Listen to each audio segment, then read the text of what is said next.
Good morning and welcome back. It is now Tuesday, September the 6th, and things out here are looking pretty good. Definitely a cooler night overnight, starting to feel a little bit like frost out here.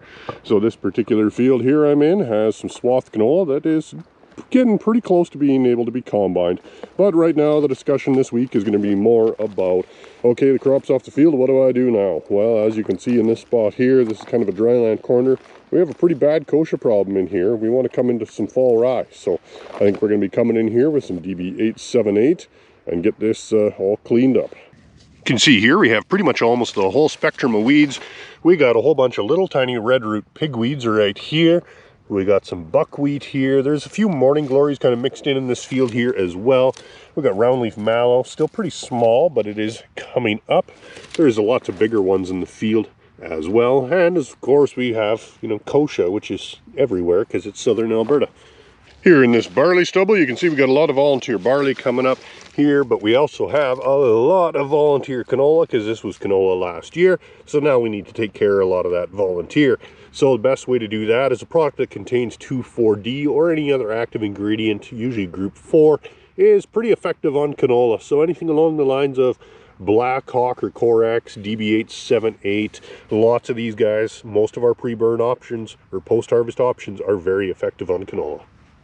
The biggest weed control issue right now by far is the dryland corners. You can see pretty much right exactly here where we are in dryland here.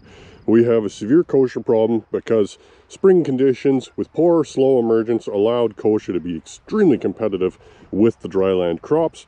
So the irrigated portion pretty clean, dryland portion very dirty. Potato harvest is now underway, so you will be seeing some drone footage of this eventually once I get something put together.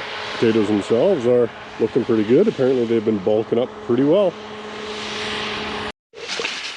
Corn out here by Nobleford doing very well this week, developing really nice. Still pretty much in milk stage. The kernels are still very milky, but we are slowly starting to develop some solids in here, so just needs more time. Our potatoes are starting to go into storage now, so trucks back up here dump into this surge bin. Then there's a bunch of air cleaners and stuff, manual cleaners over here, and the air out into the storage.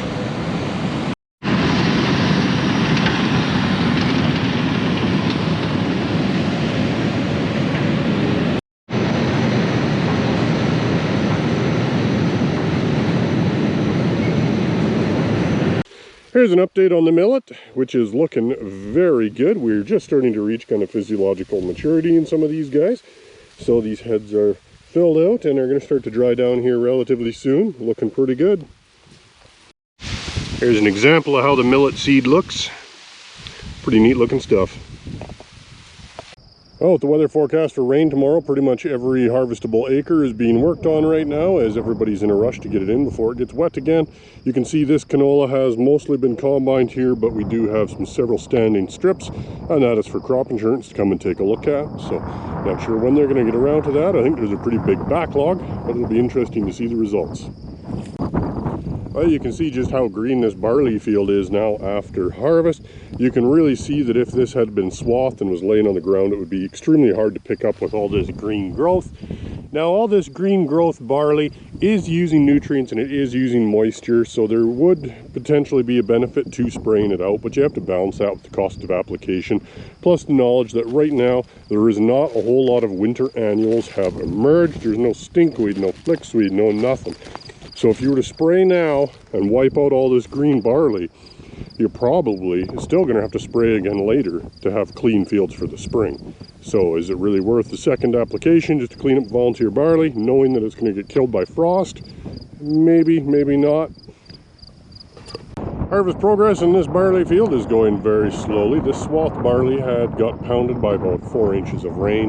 Now it is dry enough to harvest, but they've been having substantial problems getting it out of the swath because it's kind of grown and pounded down into that stubble. So harvest speed is about 1 mile an hour. It's going pretty slow. Here's a good illustration to sometimes why swathing is not ideal. These oats were swathed and then pounded into the ground by 3-4 inches of rain, and that allowed some of these oats on the surface here to shell out, and that is now causing quite a bit of green growth inside the swath. So these swaths are right down on the ground, which means they take a while to dry out, and then that green growth means it's hard to pick up. So these are very slow going, combine speed of 1 mile an hour or less. Well, here by Picture Butte, we have a little bit of a corn borer issue going on here. So this corn is a G1 hybrid, so it has no VT trait in it for corn borer. Usually corn borer in this area, not much of an issue at all. You can see we have some damage up here from some larvae feeding up here. Now this would just be cosmetic damage, wouldn't really cause any yield loss. But when they come down here and they chew and feed at the bottom of the ear, then that causes that whole ear to be weak and it can fall off instead of being harvested. So that is where that yield loss basically comes in, from unharvestable ears. Had a few showers of rain already this morning, so things are definitely starting to green up. The one advantage to a couple of cooler days and a little bit of moisture is the fact that we're going to get more of the volunteer barley and canola in the fields is going to get germinated, meaning we can get better control on it here in the fall. And also a couple cooler days will be good for getting any green kochia under control. It will help to reverse some of the kind of hardening off, make that plant a little bit easier to get some chemical into, and we should be able to get better control on any weeds that we spray in the next week. Now that harvest is underway and crops are coming off, things are rapidly greening up out there, but it's still a little bit too early for controlling winter annuals, as well as putting down soil active herbicides for carryover till next year. But we do have some really good tools to use in the meantime. So Ray, why don't you tell us about your solution? Awesome, thanks Lyle. Here today to talk about a product called Black Hawk. Black Hawk is a post-harvest solution to go ahead of cereals. You can use it ahead of cereals right up until freeze up. You can use this product ahead of any other crop up until October 1st. After October 1st, it's cereals alone. Black Hawk is a combination of 2 active ingredients, group 14, pyriflufen ethyl, and 2,4-D. This product has 5 ounces of 2,4-D. Use it in combination with glyphosate to get a wide range of weeds, including kochia, Russian thistle, narrowleaf hawksbeard, any of those overwintering perennials. Talk to AgroPlus for more information. Well, after another 1/4 inch of rain last night, the harvest is still pretty much on standstill, but right now I'm out in the flax field taking a look for desiccation timing. So you can see the bolls on this have turned nicely brown, so we are definitely at that time. Technically, the desiccation timing for flax is when about 75% of the bolls are brown, so we're a little bit beyond that, but you can still see we do have some green in some of the stems here and there. So a desiccation will definitely help get that a little drier, a little more crispy, easier to harvest, and it's also really going to help with some of the weeds. There is some kochia kind of throughout the field. There's also some sow thistles and a few other species in here like lamb's quarters and pigweed. So we'll get those guys dried down and then it'll be a lot easier to get this combined.